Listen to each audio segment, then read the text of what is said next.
হৃদয়ের সামনে দাঁড়িয়ে নিজের গা থেকে বেনারসি শাড়ি খুলতে থাকে নদী।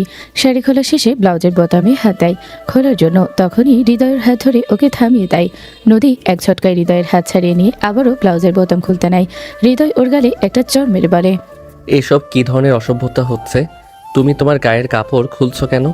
কেন ভালো লাগছে না বুঝি? সেদিন তো খুব ভালো লেগেছিল যখন ওই ছেলেগুলোর সাথে মিলে আমাকে ধর্ষণ করেছিলে। তাহলে আজকে কেন ভালো লাগছে না? আচ্ছা, ওই দিন কি একটু বেশি সুন্দর লাগছিল আমায়, আর আজকে অসুন্দর? না না, আমি কি বলছি বোকার মতো? ওই দিন তো আর আমি ধর্ষিতামে ছিলাম না, আর আজকে আমি একটা ধর্ষিতামে। আমার থেকে তো তোমার আর কিছুই পাওয়ার নেই, তাই না? যতটুকু যা ছিল তা তো সেদিনই তোমরা সবাই মিলে লুটিয়েই নিয়েছো। এখন তো আমি অন্যের ইউজ করা সেকেন্ড হ্যান্ড জিনিস, তাই এখন আর আমাকে মনে ধরছে না।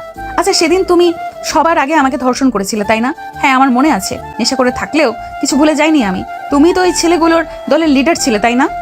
হৃদয় নদীর কোনো কথারই উত্তর দেয় না। ও ফ্লোর থেকে নদীর খুলে রাখা বেনারসি তুলে ওর হাতে ধরিয়ে দিয়ে বলে, পাগলের প্রলাপ বকো না, যাও গিয়ে এই শাড়িটা পরে আসো। বাবা, আজকে আমাকে শাড়ি পরতে বলছেন, তাও আবার আপনি? সেদিন তাহলে আমার শাড়ি কেন খুলেছিলেন? কেন ধর্ষণ করেছিলেন আমায়? আমাকে বিয়েই তো করেছেন ধর্ষণ করার জন্য। সেদিন তো জোর করে করেছিলেন, তাহলে আজকে অধিকার থাকতেও কেন নাটক করছেন? আচ্ছা, আপনি কি ভাবছেন আজকে আমার সাথে ভালো ব্যবহার করবেন আর আমি আপনাকে ক্ষমা করে দিয়ে আপনার সাথে সুখে সংসার করা শুরু করব? দেখো, আমি কি ভাবছি কি না ভাবছি সেটা ইম্পর্টেন্ট না। তোমার জন্য এখন আগে নিজেকে ঢাকাটা ইম্পর্টেন্ট। একটা ছেলের সামনে এভাবে শাড়ি ছাড়া শুধু ব্লাউজ পরে থাকতে আশা করি তোমার নিজের কাছে ভালো লাগছে না। যাও শাড়িটা পরে এসো, তারপর তোমার সাথে কথা বলছি। তার আগে তোমার একটা প্রশ্নের উত্তরও আমি দেব না। হৃদয় জোর করে শাড়িটা নদীর হাতে ধরিয়ে দিয়ে নদীকে বাথরুমে ঢুকিয়ে দরজা বাহিরে থেকে আটকে দেয়। নদী জোরে জোরে দরজা ধাক্কাতে থাকে, তাও হৃদয় দরজা খোলে না। দরজা খুলুন, আমাকে বাইরে আসতে দিন। এসব কি নাটক হচ্ছে? হ্যাঁ, দরজা খুলুন বলছি। শাড়ি না পরা অবধি দরজা আমি খুলব না। এখন তুমি ভেবে দেখো, তুমি শাড়ি পরবে নাকি পরবে না। যদি পরো তো বাইরে আসতে পারবে, আর তা না হলে আজকে রাতটা বাথরুমে কাটিয়ে দাও। এ আর কি হচ্ছে আমার সাথে? দেখো, আমি ইয়ার্কি ঠাট্টা পছন্দ করি না। আই সোয়ার, যদি তুমি শাড়ি না পরো তাহলে সারা রাত আমি দরজা খুলব না। বাসর রাতটা বাথরুমে বসেই কাটাও। ওকে ফাইন, আমি পরছি শাড়ি, কিন্তু আপনি আগে দরজা খুলুন। বাকির নাম ফাঁকি। তোমার পড়া হলে বলো, তারপর খুলে দিচ্ছি। আর হ্যাঁ, একদম শেয়ানাগিরি করবে না, বুঝলে? একবার যখন তোমার বাথরুমে ঢুকিয়ে দরজা আটকাতে পেরেছি, আবারও কিন্তু পারবো। তাই শাড়ি না পরে যদি বাইরে বের হওয়ার চিন্তা করে থাকো তো সেটা মাথা থেকে মুছে ফেলো একদম। কথাটা বলে হৃদয় ব্যালকনিতে চলে যায় আর ভাবতে থাকে কিছু সময় আগের ঘটনা, ফ্ল্যাশব্যাক। অসম্ভব, আমি কিছুতেই ওই মেয়েকে বিয়ে করতে পারবো না। বিয়ে তো তোমাকে করতেই হবে। নিজের ভাইকে যদি বাঁচাতে চাও তাহলে এই বিয়েটা তোমাকে করতেই হবে। দেখুন, আপনি কিন্তু আমাকে এই বিয়ে করার জন্য ফোর্স করতে পারেন না, বলে দিলাম। ও কাম অন হৃদয়, হতে পারি আমি তোমার সৎ মা, কিন্তু আমি কি তোমার আর তন্ময়ের খারাপ চাই বলো? তন্ময় তো ছোট থেকেই বকে যাওয়া একটা ছেলে, বাজে ছেলেদের সাথে মিশে নিজেও একটা বাজে ছেলেতে পরিণত হয়েছে। তোমরা দুই ভাই জমজ হলেও তোমার আর তোমার ভাইয়ের ভিতরে আকাশ পাতাল ব্যবধান। ও ওই মেয়েটাকে ধর্ষণ করেছে, এখন নিজে বাঁচতে কোথায় গিয়ে লুকিয়ে আছে কে জানে। কিন্তু এই বিয়ে না হলে ওই মেয়ে যদি পুলিশ কেস করে, তখন তো পুলিশ ওকে খুঁজে বের করে অ্যারেস্ট করবে। এখন তন্ময় ভালো হোক খারাপ হোক, ও তো তোমারই ভাই, তাই না? তুমি নিশ্চয়ই চাও না তোমার ভাইকে পুলিশ অ্যারেস্ট করুক। হ্যাঁ, আমি চাই না, কিন্তু ও যা করেছে, যেই জঘন্য অপরাধ করেছে, তাতে ওর শাস্তি প্রাপ্য। হ্যাঁ, সেটা আমিও জানি। সেই জন্যই তো তোমার বাবা ওর সাথে ওই মেয়েকে বিয়ে দিতে চেয়েছিল, কিন্তু ও নিজেই তো তার আগে পালিয়ে গেল। ওই মেয়ের বাবা মা পুলিশে কেস করতে চেয়েছিল, কিন্তু তোমার বাবা ওনাদের কথা দিয়েছিল তন্ময়ের সাথে ওনাদের মেয়ের বিয়ে দেবেন। এখন যদি বিয়েটা না হয় তাহলে ওনারা সত্যি পুলিশে কেস করবেন, আর তাহলে তন্ময়কে পুলিশ ধরে নিয়ে যাবে। তাছাড়া আমাদের ফ্যামিলির সম্মানের একটা কথাটা একবার ভাবো, যদি পুলিশ কেস হয় তাহলে এই ধর্ষণের ব্যাপারটা মিডিয়ায় জানাজানি হয়ে যাবে। তখন আমাদের পরিবারের সম্মান আর তোমার বাবার সম্মানটা কোথায় যাবে বলো তো? ওই মেয়ের বাবা মাকে বলা হয়েছে ওর সাথে তন্ময়ের বিয়ে দেওয়া হবে। তাহলে এখন আমার সাথে বিয়ে হলে ওনারা কি ভাববে? ওনারা কি ছেড়ে দেবে নাকি? আহা, তুমি বুঝতে পারছো না। ওনারা তো আর জানে না যে ছেলে ওনাদের মেয়েকে বিয়ে করেছে তার যমজ একটা ভাই আছে। কে হৃদয় কে তন্ময় সেটা তো আর ওনারা জানেন না, তাই না? ওনারা এখন তোমাকেই ওনাদের মেয়ের ধর্ষক হিসেবে জানে, এমনকি ওই মেয়েও। তাই তুমি বিয়েটা করে নাও। পরে যদি তন্ময় বাসায় ফিরে আসে তখন না হয় ওনাদের সবটা বলে ম্যানেজ করে নেওয়া যাবে। একবার বিয়েটা হয়ে গেলে ওনারা তখন আর কার সাথে বিয়ে হলো না হলো সেটা নিয়ে অত মাথা ঘামাবে না। আর সত্যিটা জানলেও নিজের মেয়ের শ্বশুর বাড়ির লোকের নামে কেস করার সাহসও পাবে না। আপনার কেন মনে হয় ওনারা তখন আর কেস করবে না? It's very simple. দেখো, এদের ফ্যামিলি দেখে বোঝাই যায় এরা অনেক গরিব, ভিখারির জাত যাকে বলে আর কি। এদের জন্য এখন একটা ধর্ষিতা মেয়েকে নিজেদের ঘাট থেকে নামানোটা সবচেয়ে বেশি জরুরি। তার উপর আমাদের বাড়িতেই মেয়ের বিয়ে হচ্ছে, এতে এরা খুশি। এরা সমাজকে খুব ভয় পায়, বুঝলে? তাই তো মেয়ের ধর্ষকের কাছেই মেয়েকে বিয়ে দিতে চাইছে, সমাজের 5 জনের কথার হাত থেকে বাঁচতে। পরে কখনো সত্যিটা জানলেও এরা কিচ্ছু করবে না। এই ভয়ে যদি তুমি ওকে ডিভোর্স দিয়ে দাও, তখন একটা ডিভোর্সি মেয়ে নিয়ে ওরা সমাজে টিকতে পারবে না। তাই পরবর্তীতে ওরা আর কোনো ঝামেলা করবে না। তাছাড়া এত বড় লোকের ছেলেকে কি ওরা হাতছাড়া করবে নাকি? The great poor people. দেখুন, আপনি এভাবে কোনো মানুষকে ছোট করতে পারেন না। হতে পারে ওনারা গরিব, তাই বলে কি ওনারা মানুষ না? আপনি সেই তখন থেকে ওনাদের নামে যা নয় তাই বলে যাচ্ছেন। মানুষকে না, ধনী গরিব না, মানুষ হিসেবে সম্মান দিন। আমি করব এই বিয়েটা। ভাববেন না শুধু নিজের ভাইকে বাঁচানোর জন্য বিয়েটা করছি। আমি বিয়েটা করছি ওই মেয়েটাকে বাঁচাতে, এই নোংরা সমাজের মানুষের হাত থেকে বাঁচাতে, যারা ধর্ষককে নয় বরং ধর্ষিতাকে নোংরা কথার তীর ছুঁড়ে তিলে তিলে শেষ করে দেয়। ওই মেয়েটাকে একটা সুন্দর জীবন উপহার দিতে আমি এই বিয়েটা করব। আর তন্ময়কে খুঁজে পেলে বা ও আমার সামনে আসলে পুলিশ ওকে কী শাস্তি দেবে, আমি নিজের হাতে ওকে কঠিন শাস্তি দেব। ওর করা অন্যায়ের কোনো ক্ষমা হয় না। আপনি বাবাকে বলে দিন আমি এই বিয়েতে রাজি। কথাটা বলে হৃদয় ওর সৎ মায়ের ঘর থেকে বেরিয়ে যায়। ও বেরিয়ে যাওয়ার পরে ওর সৎ মা শয়তানের মতো হাসতে থাকে আর মনে মনে বলে, তোমরা 2 ভাই না প্রচুর বোকা, বুঝলে? আর তন্ময় তো আস্ত একটা হাদারাম, আমার কথাই বিয়েটা থেকে পালিয়ে গেল। আর তুমি তো আরেক বলো যে আমার কথাই একটা ধর্ষিতা মেয়েকে বিয়ে করছো। তন্ময় তো কোনো কালেই ব্যবসার দিকে মন দিতে পারিনি, আমি দিতে দেইনি। ওকে টাকা পয়সা দিয়ে নেশাখোর বন্ধুদের পাল্লায় ফেলে একদম বকে যাওয়া একটা ছেলেতে তৈরি করেছি। নিজের হাতে ওকে একদম শেষ করেছি। আর বোকা ছেলে সেটা বুঝতেই পারে না। ও ভাবে ওর সৎমা ওকে কত ভালোবাসে, তাই ওর সব অন্যায়কে সাপোর্ট করে আর ওকে সব কিছু থেকে সেভ করে। কিন্তু ও তো জানেই না আমি এসব করি ওকে আরো খারাপ তৈরি করতে, একটা বকে যাওয়া উচ্ছৃঙ্খল ছেলে তৈরি করতে, যাতে ভবিষ্যতে ও কখনো এই বাড়ির ব্যবসার দায়িত্ব নিতে না পারে। আর তোমার সাথে এই মেয়েটার বিয়ে দিলাম তোমাকেও ব্যবসা থেকে সরাতে। যতই হোক, একটা ধর্ষিতাকে নিয়ে তো আর সুখের সংসার করা যায় না। আর তুমি যতটা মহান, তাতে তুমি এই মেয়েকে কখনো ডিভোর্স দেবে না, সেটা আমি খুব ভালো করেই জানি। আবার ওই মেয়েও নিশ্চয়ই নিজের ধর্ষকের সাথে সুখের সংসার করবে না। সাংসারিক ঝামেলা লেগেই থাকবে। সংসারের ঝামেলা সামলে তোমার আর ব্যবসায় সেই মনোযোগ থাকবে না। তখন বাকি থাকবে শুধু আমার ছেলে অয়ন। এই পুরো ব্যবসা তখন আমার ছেলে সামলাবে, আমার অয়ন সামলাবে। এই সব কিছুর মালিক হবে আমার ছেলে। বর্তমান অতীতের কথা ভাবা শেষ হলে হৃদয় গিয়ে বাথরুমের দরজায় টোকা মারে। কি হলো, হয়েছে তোমার শাড়ি পরা? আপনি দরজা খুলুন। শাড়ি পরেছো? না, পারবো, আপনি দরজা খুলুন। বলেছি না আগে শাড়ি পরবে তারপর দরজা খুলবো। কিন্তু আমি তো শাড়ি পরতে পারি না। কি শাড়ি পরতে পারো না তো খুললে কেন? এখন কি হবে? জানি না, আপনি দরজা খুলুন, আমি বাইরে আসবো। এই তুমি শাড়ি পরবে না জন্য মিথ্যা কথা বলছো, তাই না? আরে বাবা না, আমি সত্যিই শাড়ি পরতে পারি না। আমি তোমাকে এক বিন্দু বিশ্বাস করতে পারছি না এই মুহূর্তে। আপনার কসম, আমি শাড়ি পরতে পারি না। এই একদম আমার নামে কসম কাটবে না।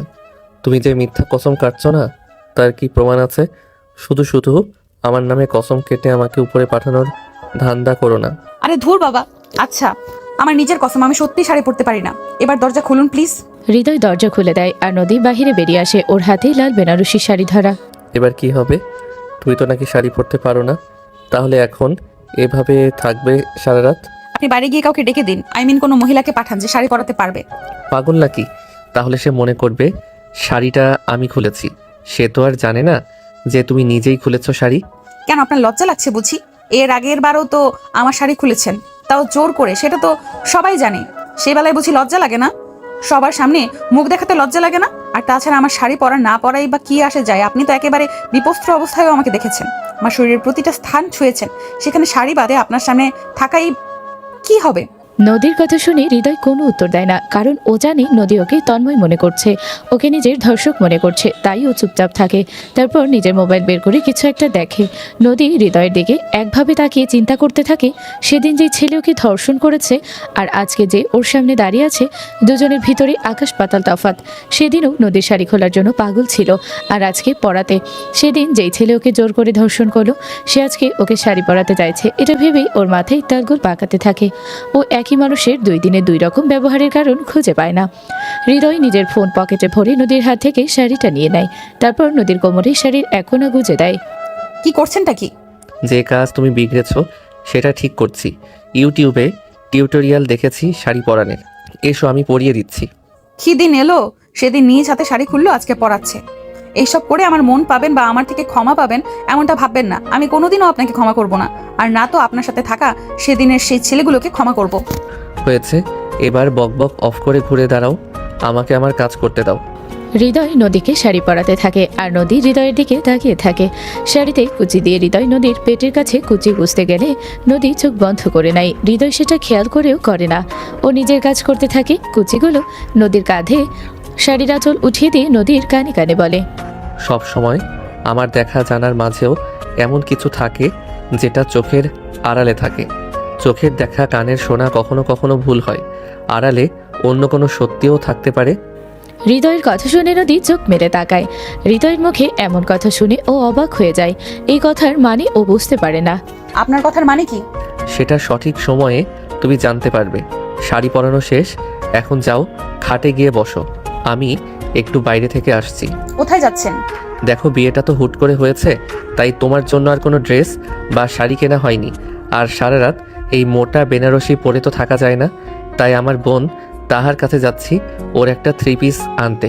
ওকে আর তোমায় দেখবে একই রকম বডি ফিটনেসের দিক থেকে, ওর কাপড় তোমার গায়ে হবে। তুমি একটু বসো, আমি আসছি। হৃদয় চলে যায় ওর বোনের ঘরে নদীর জন্য 3 পিস আনতে। নদী বসে বসে ভাবতে থাকে ওই সময় হৃদয়ের বলা কথাগুলো। হৃদয় কেন সত্যি মিথ্যা কথা বলছিল সেটাই ভাবতে থাকে। তখনই ঘরে একটা মেয়ে আসে। দরজা খোলা থাকায় মেয়েটা ঘরে ঢুকতে পারে। ঘরে এসে মেয়েটা নদীর দিকে ভালোভাবে তাকায়। নদীর পা থেকে মাথা অবধি দেখতে থাকে। বিউটিফুল, তুমি আসলে দেখতে অনেক সুন্দর। আপনিও দেখতে অনেক সুন্দর। I know I am beautiful, but তুমি আমার থেকে একটু বেশি সুন্দর, তাই তো ও তোমাকে ধর্ষণ করলো, আবার হৃদয় তোমাকে বিয়ে করলো। সবই রূপের কামাল, রূপ দেখিয়ে ওদের ফুরিয়ে ফেলেছিলে তাই না? তাই তো ধর্ষণ হতে হলো। Very set. দিতির কথা শুনে নদীর মাথা নিচু করে নেয়। ও ভেবেছিল দিতি এমনই ওর প্রশংসা করছিল, কিন্তু এখন বুঝতে পারে দিতি আসলে ওকে ছোট করার জন্য এসব বলছে। আসলে কি বলুন তো, আমার রূপ আল্লাহ প্রদান করেছেন, আমি সুন্দর দেখতে, সেটা নিশ্চয়ই আমার অপরাধ নয়। আর ধর্ষণ আমার হয়েছে, আমি করিনি যে আমি অপরাধী হব, বরং যে আমাকে ধর্ষণ করেছে সে অপরাধী, একজন বিকৃত মস্তিষ্কের মানুষ। যারা ধর্ষণ করে তারা শুধু রূপবতীদেরই ধর্ষণ করে না, বরং অসুন্দর মেয়েদেরও ধর্ষণ করে। তাই দোষটা মেয়েটাকে না দিয়ে সেই ধর্ষককে দিন, আর একজন মেয়ে হয়ে আরেকটা মেয়েকে এইভাবে কলঙ্ক দিবেন না। হতেও পারে আজকে যেটা আমার সাথে হয়েছে কালকে সেটা আপনার সাথেও হলো, তাই কিছু বলা বা করার আগে একটু ভেবে চিন্তে করা উচিত। এই শোনো, আমাকে এইসব জ্ঞান দেওয়া বন্ধ করো বুঝলে? আমার থেকে তো আমার হৃদয়কে কেড়ে নিয়েছো। হেই, তুমি যে কত বড় বড় কথা বলছো, তা তোমার লজ্জা তখন কোথায় ছিল যখন নিজের ধর্ষককে বিয়ে করতে রাজি হলে?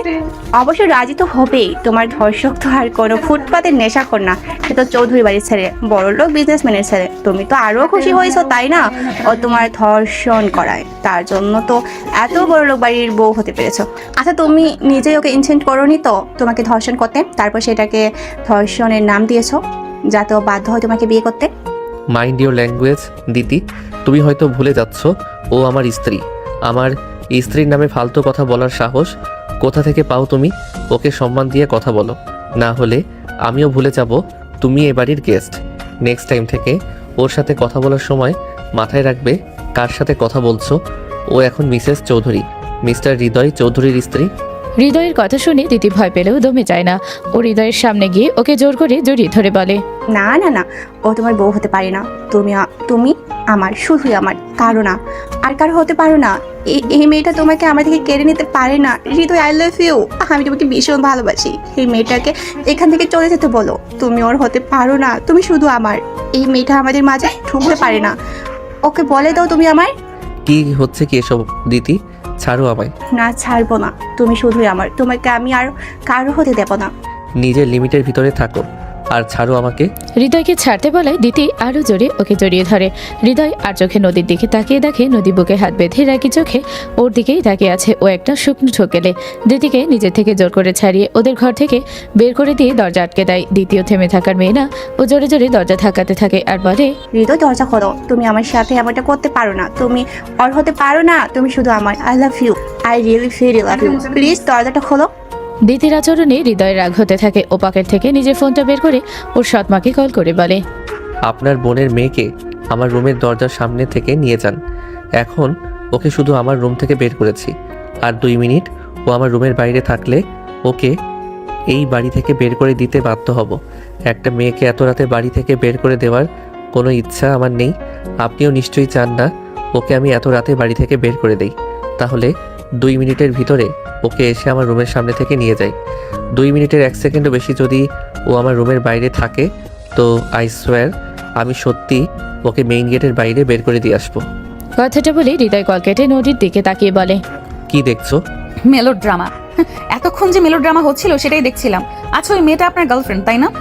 গার্লফ্রেন্ড থাকতে আমাকে বিয়ে করলেন কেন? ওকে ঠকালেন কেন? ও আমার গার্লফ্রেন্ড তুমি কিভাবে বুঝলে? ওই যে ও আপনাকে লাভ ইউ বললো, জড়িয়ে ধরলেও গার্লফ্রেন্ড না হলে নিশ্চয়ই এত সাহস পেতো না। ও আমায় জড়িয়ে ধরেছে, তাতে কি তুমি জেলাস? হ্যাঁ, আমি কেন জেলাস হতে যাব? জেলাস না হলে অমন রেগে তাকিয়েছিলে কেন? আমি মোটেও রেগে তাকিয়েছিলাম না, আমি তো আপনাদের নাটক দেখছিলাম। ওকে ফাইন, তুমি তো আমাকে হাজবেন্ড বলে মানো না, তাহলে আমার গার্লফ্রেন্ড আছে কি নেই তাতে তোমার কি? আমার কিছুই না, আমি জাস্ট এমনি জিজ্ঞেস করছিলাম। আর তাছাড়া আপনার মতো লোকের কাছে গার্লফ্রেন্ড আর কি এমন ব্যাপার যে অপরিচিত একটা মেয়েকে ধর্ষণ করতে পারে, সে ডজন ডজন গার্লফ্রেন্ডও বানাতে পারে। আচ্ছা, ওকে ধর্ষণ করেছেন? সরি, ও যেহেতু আপনার গার্লফ্রেন্ড তার মানে ওটা তো ঠিক ধর্ষণ না, রুম ডেট। ওর সাথে রুম ডেট করা শেষ, তাই না? সেজন্য এখন ওকে ছেড়ে দিচ্ছেন? লজ্জা করে না আপনার, তাই না? আপনার মতো মানুষের কাছে তো আপনার মা বোনও সেফ না। না জানি কখন আবার ওদের দিকে বাজে নজর দিয়ে বসেন। নদী, তখন থেকে তোমার অনেক বাজে কথা শুনছি। আমি কিছু বলছি না বলে তুমি মুখে যা আসছে বলে যাচ্ছ। কাকে কি বলছো একবারও ভাবছো না? আমি যা বলছি বেশ করছি, একজন রেপিস্টকে বলছি। আমি জানি আমি কি বলছি আর কি না বলছি। আচ্ছা, আপনি আমার সামনে আজকে এত সাধু কেন সাজছেন বলুন তো? একবার তো ধর্ষণ করেছেন জোর করে, এখন তো আপনার অধিকার আছে। তাহলে এত নাটকের মানে কি? নাকি আপনি ভাবছেন এইসব করে আমার মন জিতবেন, তারপর আমিও আপনার সাথে রেসপন্স করব? আরে নিন, আপনি যা করার করুন, আমি বাধা দেবো না। বাধা দেওয়ার মতো কিছু তো আর নেই, সব তো আগে শেষ করে দিয়েছেন আমার। একবার ভোগ করে মন ভরেনি না, তাই তিলে তিলে আমাকে ভোগ করার জন্য বিয়ে করেছেন। নিন, ভোগ করুন। ধর্ষিতা মেয়ে যখন সিনিয়র বউ। নদীর কথা শুনে হৃদয় প্রচণ্ড রেগে যায়। রেগে গিয়ে ও নদীকে জোর করে বিছানে ফেলে দেয় ধাক্কা দিয়ে। তারপর নদীর গা থেকে সমস্ত কাপড় খুলতে থাকে। নদীর 2 ঠোঁট নিজের ঠোঁটের দখলে নিয়ে পাগলের মতো কিস করতে থাকে। কিস করার পাশাপাশি কামড়ও দিতে থাকে জোরে জোরে। হৃদয়ের কামড়ের জন্য নদী ঠোঁট কেটে রক্ত বেরিয়ে আসে। হৃদয় সেদিকে খেয়াল নেই। নদীর বারবার ওকে ধর্ষক বলায় ও প্রচণ্ড রেগেছিল। ওর মাথায় তখন ভালো মন্দ জ্ঞান কাজ করছিল না। তখন যে নদী বলল ও নদীকে ভোগ করার জন্য বিয়ে করেছে, সেই কথাটা বারবার ওর মাথায় ঘুরতে থাকে আর ওর রাগ বাড়তে থাকে। হৃদয় নদীকে আদর তো করে, তবে সেটা খুবই রুডলি। ও সব কিছুতেই হাইপার আচরণ করে। অনেক সময় ধরে নিজের চাহিদা মেটানোর পরে হৃদয় নদীর উপর থেকে সরে পাশ হয়ে শুয়ে পড়ে। নদীর উপরের সিলিংয়ের দিকে তাকিয়ে থাকে। ওর 2 চোখের পাশ গড়িয়ে পানি পড়তে থাকে। হৃদয় কিছুটা স্বাভাবিক হয়ে নদীর দিকে তাকিয়ে দেখে নদীর চোখে পানি। তখনই ওর হুঁশ হয়, ও কত বড় একটা ভুল কাজ করে ফেলেছে। রাগের বশে ও নদীর সাথে সেটাই করেছে যেটা তন্ময় করেছিল। ও নদীর পাশ থেকে উঠে অসমে চলে যায়। সেখানে গিয়ে শরণ করে তার নিচে দাঁড়িয়ে ভিজতে থাকে। হৃদয় জোরে জোরে দেয়ালে ঘুষি মারতে থাকে। ওর আঙুলের উপরে চামড়া থেততে গিয়ে রক্ত পড়তে থাকে। অপরাধ বোধে ও ভিতরে ভিতরে শেষ হয়ে যেতে থাকে। হৃদয় গোসল করে বের হলে নদী যায় গোসল করতে। গোসল শেষে ও হৃদয়ের আনা তাহার 3 পিস পরে গায়ে দেয়। গোসল করে সে নদী ঘুমিয়ে যায়। আর হৃদয় বেলকনিতে দাঁড়িয়ে একের পর এক সিগারেট খেতে থাকে। মাঝরাতে রুমে এসে ও দেখে নদী ঘুমিয়ে আছে। ও নদীর গায়ে একটা পাতলা কাঁথা দিয়ে নিজেও নদীর পাশে শুয়ে পড়ে। পরের দিন সকালে নদী তাড়াতাড়ি উঠে গিয়ে সবার জন্য নাস্তা বানায়। এবারই সবাই দেরিতে ঘুম থেকে উঠে সবাই নাস্তা করতে টেবিলে আসে। গুড মর্নিং বৌমা। গুড মর্নিং বাবা। আর এত গুড মর্নিং গুড নাইটের কি আছে বলো তো? এই মেয়ে, আমার খিদা লেগেছে, খাবার দাও। হ্যাঁ, দিচ্ছি। এটা কেমন ব্যবহার করছো তুমি ওর সাথে? এই মেয়ে আবার কেমন ব্যবহার? তো আর কি বলবো, বাইরে 4-5টা ছেলের থেকে ধর্ষিত হয়েছে এই মেয়ে। ওকে চোখের সামনে দেখলেও তো আমার ঘৃণা লাগছে। নিজের মুখে লাগাম দাও। ভুলে যেও না সেই বাকি 4টা ছেলের দ্বারা লিডার ছিল এই বাড়ির ছেলে। অন্যায়টা ছেলেগুলো করেছে, ও নয়। তাই ঘৃণা করলে ওই ছেলেগুলোকে করো। আর তাছাড়া এখন ও এ বাড়ির বউ, তাই এ বাড়ির বউয়ের মর্যাদা দাও ওকে, সেই সম্মানটা দাও। বিনা কারণে মেয়েদের অপমান করছো, কিন্তু আমি সহ্য করব না, তাই সাবধান। আরে আমি তো এভাবে কথাটা বলিনি, আমি আসলে বলতে চেয়েছি। থাক, তুমি কি বলতে চেয়েছো তা আমি ভালো করে বুঝতে পেরেছি। ওর নাম নদী। এখন থেকে ও এই মেয়ে করে না ডেকে ওর নাম ধরে ডাকবে, আর না হলে ডাকার প্রয়োজনই নেই। হৃদয়ের সৎমা বুঝতে পারে ওর বাবা রেগে যাচ্ছে, উনি তাই নিজের কথা টোন বদলে ফেলেন। বৌমা তুমি কিছু মনে করো না, আমি আসলে ওইরকম কিছু মিন করিনি। তুমি বসো, নাস্তা করে নাও, আমি সবাইকে নাস্তা বেড়ে দিচ্ছি। নদী বুঝতে পারে যে ওর শাশুড়ি মা নাটক করছে, তারপরও ও নাকি কিচ্ছু বলে না। মা আপনাকে কিছু করতে হবে না, আপনি বসুন, নাস্তা করে নিন। নদী সবাইকে নাস্তা দিয়ে রুমে যায়। রুমে গিয়ে দেখে হৃদয় ঘুম থেকে উঠে ল্যাপটপ নিয়ে খাটে বসে কি যেন করছে। ও হৃদয়কে দেখেও না দেখার ভান করে বেলকনিতে গিয়ে দাঁড়ায় আর মনে মনে চিন্তা করে। কালকে আপনার অত ভালো আচরণ দেখে বারবার আমাকে শাড়ি পরতে বলায় আমি কনফিউজড হয়ে গেছিলাম। কিছু সময়ের জন্য আমার মনে হচ্ছিল আপনি আর আমি সেদিন যে আমাকে ধর্ষণ করেছে, দুজন মানুষ এক না, দুজনের ব্যবহারে কত ফারাক। কিন্তু রাতে আবারও আমাকে জোর করে ভোগ করে আপনি প্রমাণ করে দিলেন আপনি সেই ছেলে যে আমাকে ধর্ষণ করেছে, আমার চরিত্রে কালি মাখিয়েছে।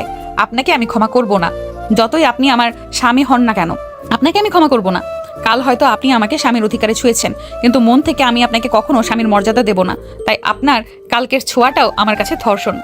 নদী নিজের মনে নিজেকে কথাগুলো বলছিল, তখনই পিছন থেকে হৃদয় ওর কাঁধে হাত রেখে বলে, তুমি তো নিশ্চয়ই এখনো ব্রেকফাস্ট করোনি, খাবে না? জানি না, খেতে চলো। আপনার খিদে পেয়েছে, আপনি যান, আমাকে কেন জোর করছেন? তুমি কি আমার উপরে রেগে আছো? আপনি কি আমার কেউ হন যে আপনার উপর রেগে থাকবো? নাকি আপনি কোনো ভুল করেছেন? ধর্ষণ করাটা তো আপনার জন্য একটা ডেইলি লাইফ রুটিনের মতো। Nadi please calm down, I am sorry. কালকে আমি যেটা করেছি অনেক বড় ভুল করেছি, শুধু ভুল না অন্যায় করেছি। এই অন্যায়ের কোনো ক্ষমাও হয় না, তারপরও আমি তোমার কাছে ক্ষমা চাইছি, প্লিজ আমাকে ক্ষমা করে দাও।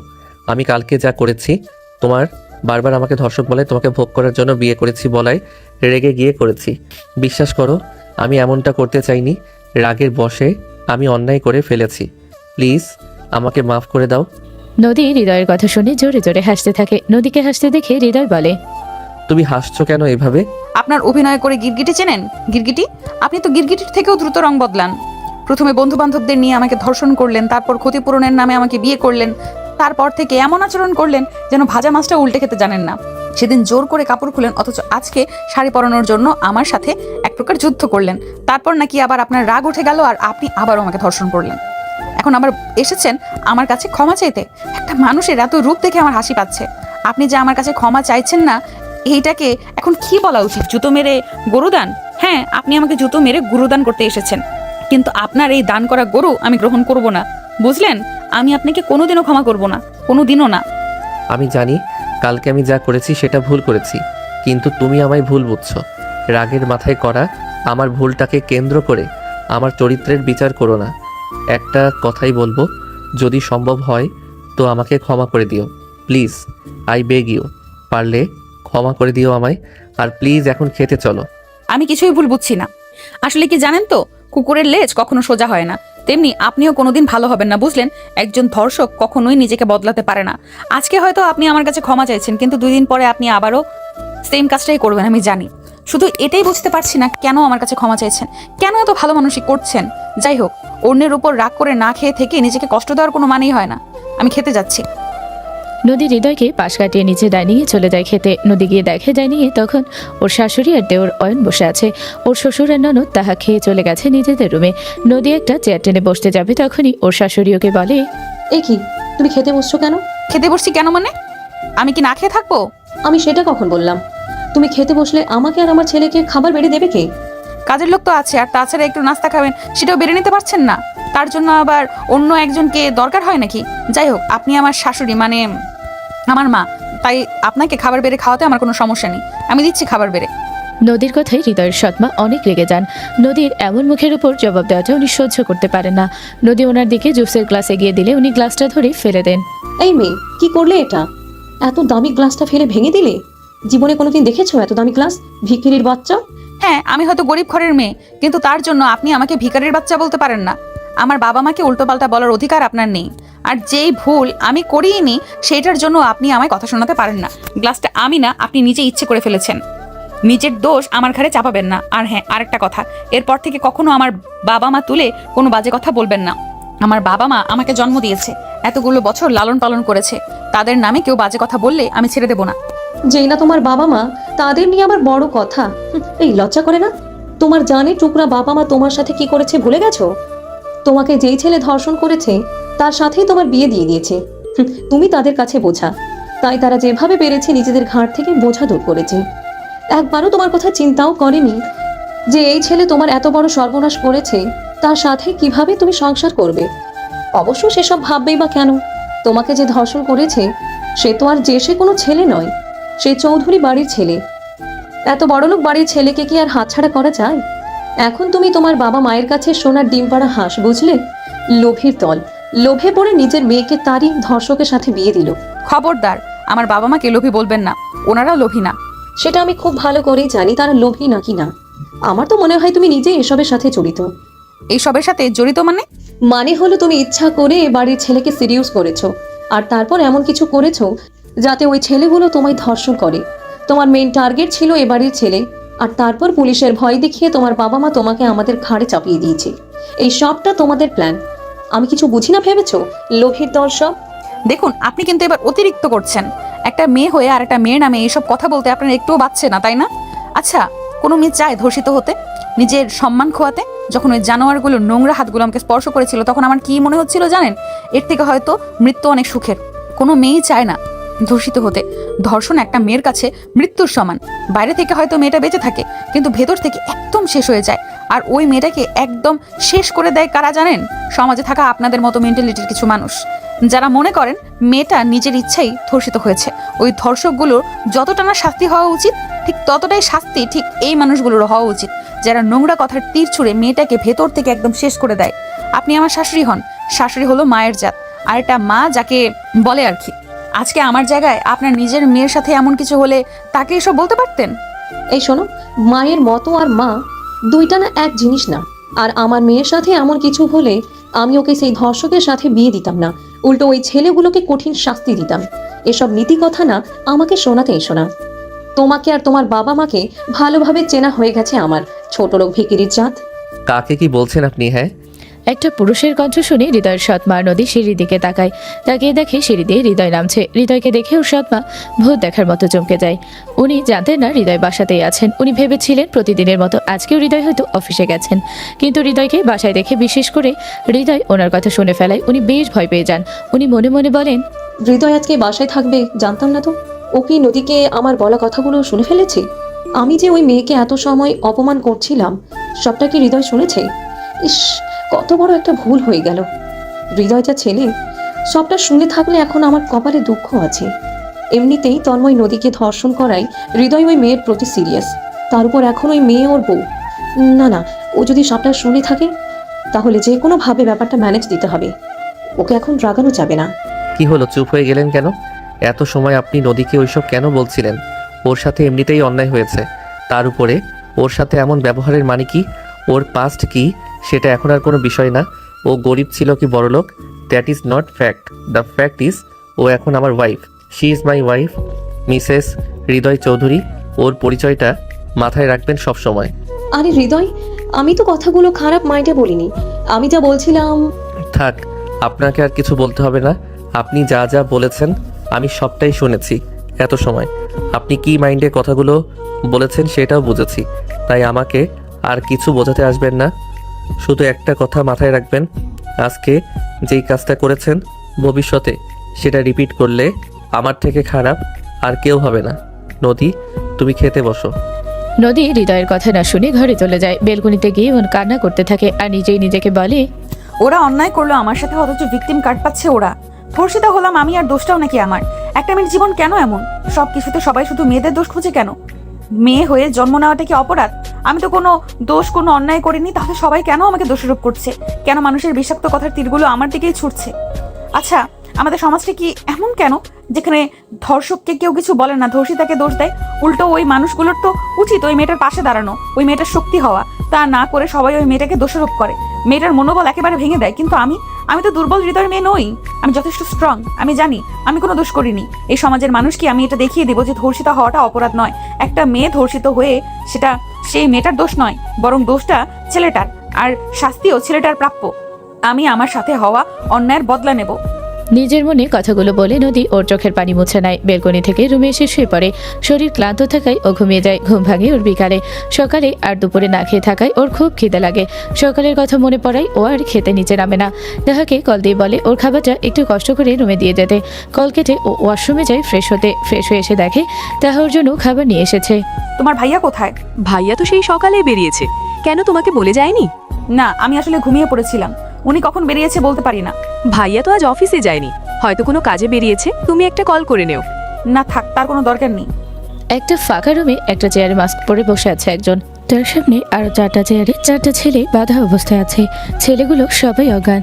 মাস্ক পরা ছেলেটি চেয়ারে বাঁধা ছেলেগুলোর গায়ে গরম পানি ছুঁড়ে মারে।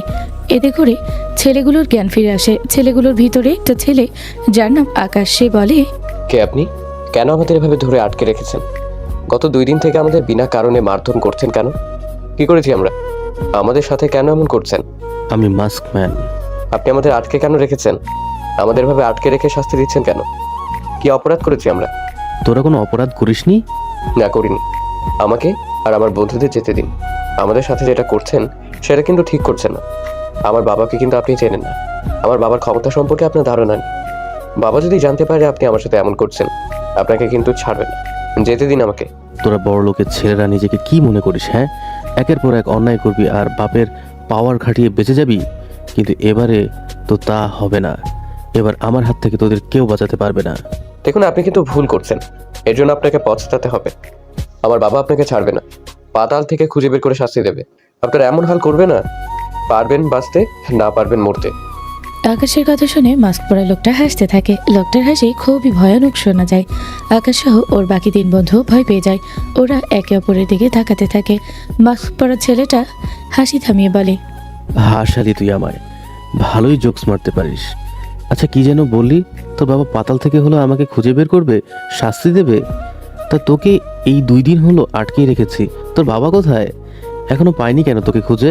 জানিস এখন যদি তোদের আমি মেরে তোদের লাশ গুম করে দিই তাহলে কেউ খুঁজে পাবে না আমায়। না না, প্লিজ এমন করবেন না আমার সাথে। আমরা তো আপনার কোনো ক্ষতি করিনি বলুন। তাহলে শুধু শুধু কেন আমাদের সাথে এরকমটা করছেন? আমাদের ছেড়ে দিন, আমাদের যেতে দিন প্লিজ। হ্যাঁ, আমার কোনো ক্ষতি তোরা করিসনি, কিন্তু ওই মেয়েটার যে ক্ষতি করেছিস তার ক্ষতিপূরণ কে দেবে? কোন মেয়ে? যাকে কিছুদিন আগে তোরা 4 জন জোর করে মদ খাইয়ে তার দুর্বলতার সুযোগ নিয়ে ধর্ষণ করেছিস। কি মনে পড়ে কিছু? মাস্কম্যানের মুখে এই কথা শুনে ওরা 4 বন্ধু ভয় পেয়ে যায়। ওরা শুধু একে অপরের মুখের দিকে তাকিয়ে থাকে। ওদের সবার চোখ মুখে কেমন আতঙ্ক ছড়িয়ে পড়ে। আকাশ ভয়ে ভয়ে মাস্কম্যানের দিকে তাকায় আর বলে, আপনি কিভাবে এই কথা জানলেন? আমি সব জানি, আর এটাও জানি তোদের দলের লিডার ওই ছেলেটা, কি যেন নাম ওর? ও হ্যাঁ, মনে পড়েছে, তন্ময়। ওই ছেলেটার ভাই, এর সাথে ওই মেয়েটার বিয়ে হয়েছে। হ্যাঁ হয়েছে তো। আমরা ওই মেয়ের সর্বনাশ করেছি, আর ক্ষতিপূরণ হিসেবে তন্ময়ের ভাই ওই মেয়েকে বিয়ে করেছে। ব্যাস, সব সমস্যার সমাধান। ওই মেয়ে যতটা না ক্ষতি আমরা করেছি, হৃদয় ভাইয়ের সাথে ওর বিয়ে হওয়ায় তার থেকে বেশি লাভ ওর হয়েছে। গরিব ঘরের মেয়ে থেকে এখন বড়লোক ঘরের বউ হয়েছে। ওর তো আরো কপাল খুলে গেছে। আকাশের কথা শুনে মাস্কম্যান উন্মাদের মতো হাসতে থাকে। ওর হাসি খুবই ভয়ানক শোনা যায়। হাসি থামিয়ে মাস্কম্যান রক্তচক্ষু নিয়ে আকাশের দিকে তাকায়। সারা মুখে কালো মাস্ক থাকায় তার আড়াল থেকে ওর লাল রাগী চোখ খুবই ভয়ানক দেখা যায়। আকাশের দিক থেকে চোখ সরিয়ে মাস্কম্যান নিজের মাজা থেকে একটানে বেল্ট খুলে নেয়। তারপর সে বেল্ট দিয়ে ওদের 4 জনকে মারতে থাকে। ওরা 4 জন ব্যথায় চিৎকার করতে থাকে। তা দেখে মাস্কম্যান ওদের আরো জোরে জোরে মারতে থাকে। কিছু সময় মেরে ক্লান্ত হয়ে গেলে ওদের মারা থামিয়ে দেয়। বেল্টটা চামড়ার হয় ওদের অনেক ব্যথা লাগে। মাস্কম্যান ওদের নিজের গায়ে সর্বশক্তি দিয়ে মারায় ওদের সবার গায়ে বিভিন্ন জায়গায় জায়গায় কেটে যায়। ওরা সবাই চেয়ারে বাঁধা অবস্থায় ছটফট করতে থাকে।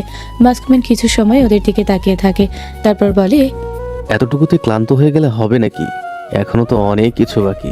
যখন তোরা ওই মেয়েটার সাথে অন্যায় করছিলি তখন ওই মেয়েটারও ঠিক এভাবেই ছটফট করছিল। বারবার তোদের কাছে নিজের ইজ্জত ভিক্ষা চাইছিল, কিন্তু তোরা শুনিসনি, ওকে ছাড়িসনি। পশুর মতো ওর শরীরটাকে খুবলে খেয়েছিস। যতটা যন্ত্রণা ওকে দিয়েছিস তার কাছে তোদের এই যন্ত্রণা কিছুই না। তোদের জন্য এখনো কষ্ট পেয়ে প্রতিটা মুহূর্তে সমাজের মানুষ বিষাক্ত কথা ওকে হজম করতে হচ্ছে প্রতিনিয়ত। ওর জীবনটাকে ধ্বংস করে দিয়েছিস। এতটুকু মারে তো আর ওর যন্ত্রণা প্রায়শ্চিত্ত হবে না, এখনো আরো শাস্তি বাকি আছে তোদের। কথাগুলো বলে মাস্কম্যান আবারও হাসতে থাকে জোরে জোরে। তার হাসি দেখে ওরা চার বন্ধু এবার অনেক ভয় পেতে থাকে। ওরা ভাবতে থাকে এভাবে বেল্ট দিয়ে জঘন্যভাবে মারার পরেও যখন মাস্কম্যান বলছে এটা সামান্য শাস্তি, তাহলে না জানি আরও কতটা শাস্তি ওদের জন্য অপেক্ষা করছে। ওরা জানের ভয়ে কান্না করতে শুরু করে দেয় আর বারবার ওদের ছেড়ে দিতে বলে, কিন্তু মাস্কম্যান ওদের কোনো কথাই পাত্তা দেয় না। পাশের একটা রুম থেকে একটা কৌটা নিয়ে আসে। ছেলেগুলো কৌটাটা দেখে ভাবতে থাকে তার ভিতরে কি আছে। কি ভাবছিস?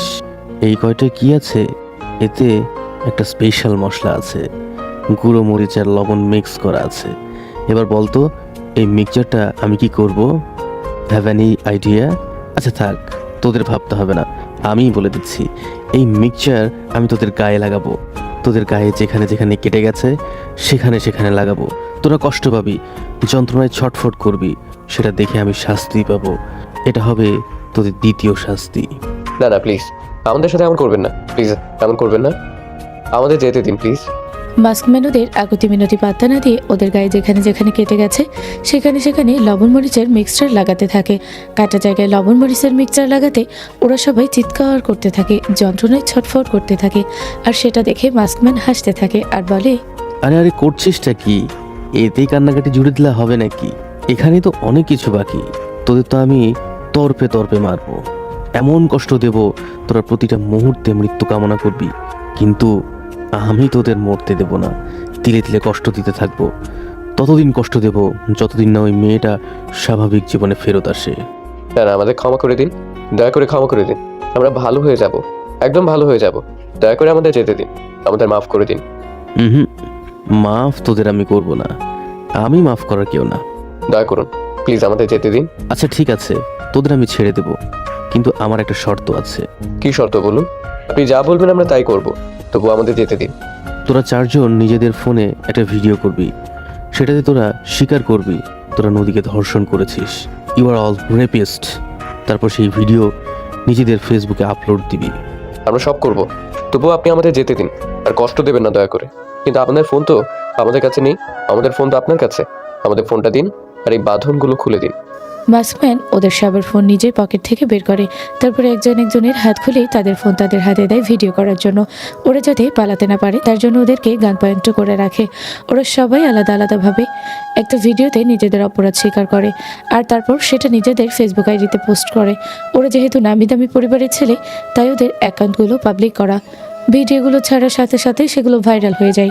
খাওয়া দাওয়া শেষ করে নদী একটু ফেসবুকে স্ক্রল করছিল, তখনই ওর সামনে ওই চারজনের কনফেশন ভিডিওটা চলে আসে। ভিডিওটা দেখে নদী অবাক হয়ে যায়, আনন্দে ওর চোখে পানি চলে আসে। ভিডিও শেষে দেখা যায় একজন মাস্ক পরা ছেলে এসে বলছে, এরপর থেকে যারাই ধর্ষণ করবে তাদের আমি নিজ হাতে শাস্তি দেব, ঠিক এই ছেলেগুলো যেভাবে শাস্তি দিয়েছি সেইভাবে। আর এদের লিডার তুমি নিজেও প্রস্তুত হও, এরপরে তোমার পালা। ভিডিওটা দেখে নদী প্রচুর খুশি হয় ও আনন্দে কান্না করতে থাকে। এদিকে মাস্কম্যান ওই ছেলেগুলোকে ছেড়ে দেয়, কিন্তু তার আগে সবার হাতে ব্লেড দিয়ে কেটে লিখে দেয় আই এম এ রেপিস্ট, আর ওদের সবার হাত পাথর দিয়ে থেতলে দেয়। তারপর সবাইকে অজ্ঞান করে একটা ফাঁকা রাস্তায় নিচে ফেলে দেয়। বিকালে হৃদয় বাসায় আসে, ওর হাতে কিছু শপিং ব্যাগ থাকে, সেগুলো ও নদীর হাতে ধরিয়ে দেয়। এগুলো আমাকে কেন দিচ্ছেন? এতে কিছু টু পিস আর ওড়না আছে, যদি ফিট না হয় তাহলে তাহার সাথে দর্জির কাছে গিয়ে ফিট করিয়ে নিও। এগুলো আনতে গিয়ে সারাদিন কেটে গেল। না, আমার একটা ফ্রেন্ডের সাথে দেখা করতে গেছিলাম। ফ্রেন্ড নাকি গার্লফ্রেন্ড? তুমি তা দিয়ে কি করবে? না এমনি। যদি বলি গার্লফ্রেন্ড তাহলে কি তুমি জেলাস হবে? আজব, আমি কেন জেলাস হব? এই শুনুন, আপনি কি মনে করেছেন হ্যাঁ আমি আপনার বউ, তাই আপনি কোনো মেয়ের সাথে দেখা করতে গেলে জেলাস ফিল হব? এমনটা ভাবা বন্ধ করুন। ওকে, করলাম বন্ধ, কিন্তু তাও তোমায় জানিয়ে রাখি আমি আমার একটা ছেলে ফ্রেন্ডের সাথে দেখা করতে গেছিলাম। তো সেটা দিয়ে আমি কি করব? না, এমনি বলে রাখলাম, যদি তুমি সন্দেহ করো তাই। এই শুনুন, আপনি আমার তেমন কেউ হন না যে আপনাকে সন্দেহ করব। যাই হোক, ইন্টারনেটে একটা ভিডিও ভাইরাল হয়েছে, দেখেছেন? কোন ভিডিও? আপনার বন্ধুদের জবানবন্দি। দেখলাম। পুরোটা দেখেছেন? হ্যাঁ দেখেছি। শেষে নিশ্চয়ই এটাও দেখেছেন ওই মার্কসম্যান বলেছে যে এরপর ওদের লিডার মানে আপনার পালা। দেখলাম, এরপরে ওদের লিডারের পালা। আপনার ভয় লাগছে? ভয় কেন লাগবে? ভয় কেন লাগবে মানে? ভিডিওতে দেখেননি ওই ছেলেগুলোর কি হাল করেছে ওই মার্কসম্যান? এক একটা চেহারার নকশা তো পুরো পাল্টে দিয়েছে। এবার ভাবুন তাহলে আপনার সাথে কি করবে। ও ছাড়বে না আপনাকে। তুমি ওর ব্যাপারে এত কনফিডেন্ট কিভাবে? পার্সোনালি চেনো নাকি ওকে? তোমার কোন জন্মের জামাই লাগে নাকি? মজা করছেন আমার সাথে? হুম, মজা নিচ্ছি। সে আপনি নিতেই পারেন, যত পারেন মজা নিয়ে নেন, কিন্তু মার্কসম্যান যখন আপনাকে শাস্তি দেবে না, তখন বুঝবেন মজা। আমি শাস্তি পেলে তুমি খুব খুশি হবে। হৃদয়ের কথা শুনে নদী চুপ হয়ে যায়। এই প্রশ্নের উত্তর ও দিতে পারে না। নদীকে চুপ করে থাকতে দেখে হৃদয় বলে, কি হলো বলো, আমি শাস্তি পেলে তুমি খুশি হবে? খুব খুশি হব। আপনার কথায় ওরা আমার সাথে অন্যায় করেছিল, আপনিও তো সাথে ছিলেন।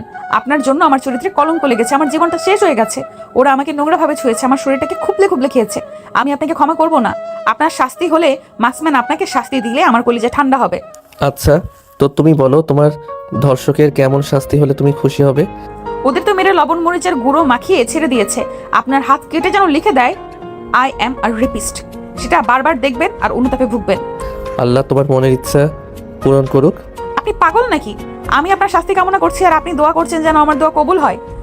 সে তুমি যাই মনে করো করতে পারো, তারপর আমি চাই তোমার মনের শান্তির জন্য তোমার রেপিস্ট শান্তি পাক, তাও তোমার মনের মতো শাস্তি পাক। হৃদয়ের কথায় নদীর মাথা গোলমেল হয়ে যায়। ও হৃদয়ের কথায় মাথা থেকে ঝেড়ে ফেলে। ছাদে যায় একটু ফ্রেশ এয়ার নিতে। ও ছাদের একপাশে গিয়ে চোখ বন্ধ করে দাঁড়িয়ে থাকে। তখনই পাশের ছাদ থেকে দুজন মহিলার বলা কিছু কথা ওর কানে আসে। এখনের যুগের মেয়েরা কতটা নির্লজ্জ দেখেছেন ভাবি?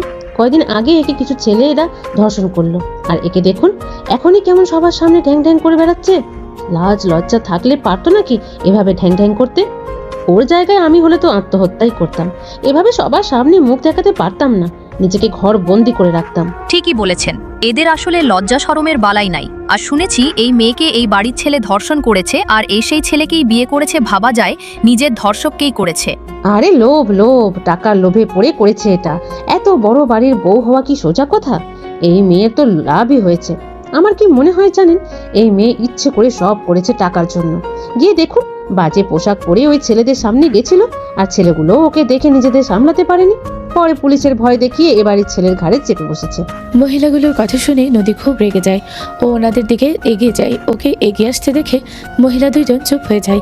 তা দেখে নদী বলে, চুপ হয়ে গেলেন কেন? আপনারা কন্টিনিউ করুন, আমি শুনি। আচ্ছা, আপনাদের কি ধারণা আমি নিজে থেকে ধর্ষিত হয়েছি, নিজের চরিত্রের কলঙ্ক লাগিয়েছি, নিজেকে ওই পশুগুলোর হাতে তুলে দিয়েছি যাতে ওরা আমাকে খুবলে খুবলে খেতে পারে? কোনো মেয়ে চায় ধর্ষিতা হতে? টাকার জন্য কেউ কি পারে নিজেদের সম্মান বিকিয়ে দিতে? আপনারা পারবেন? কি হলো বলুন, আপনারা পারবেন টাকার জন্য নিজেদের ওই পশুর হাতে তুলে দিতে? পারবেন না জানি। আমিও নিজ থেকে ধর্ষিতা হইনি, জানেন। ওরা যখন আমায় ছুঁয়েছে আমার মনে হচ্ছিল এর থেকে মৃত্যু অনেক সহজ। আর কি বললেন? আমাকে দেখে ওরা নিজেদের সামলাতে পারেনি। কেন পারেনি বলুন তো? তাহলে তো ছেলেরা কাউকে দেখেই নিজেদের সামলাতে পারবে না। আপনাদেরও তো ছেলে আছে, আপনারা একটু সাবধানে চলবেন। হতে পারে তারাও আপনাদের দেখে নিজেদের সামলাতে পারলো না, কারণ দোষ আপনাদের। আপনারা মেয়ে আর তারা ছেলে। আমি কিন্তু ওই দিন কোনো বাজে পোশাক পরিনি, বোরকা পরেছিলাম। আর ধরলাম আমি বাজে পোশাক পরেছিলাম। যদি পোশাকেরই দোষ হয় তাহলে 3-4 বছরের বাচ্চাগুলো কেন ধর্ষণ হয় বলুন তো? ওরা তো আজে বাজে পোশাক পরে না, তাহলে ওদেরকেও কেন ওই জানোয়ারগুলোর নোংরা লালসার শিকার হতে হয় বলুন তো? কি হলো, আছে উত্তর কোনো? নেই, আমি জানি। নিজেদের এই চিন্তা ভাবনাগুলোকে এবার বদলান। ধর্ষণ হলে ধর্ষিতা মেয়েকে দোষ না দিয়ে ওই ধর্ষককে দিন। নিজেদের বিষাক্ত কথার তীর ছুঁড়ে মেয়েটাকে ভেতর থেকে একদম শেষ করে না দিয়ে তার পাশে থাকুন, তাকে ভরসা যোগান।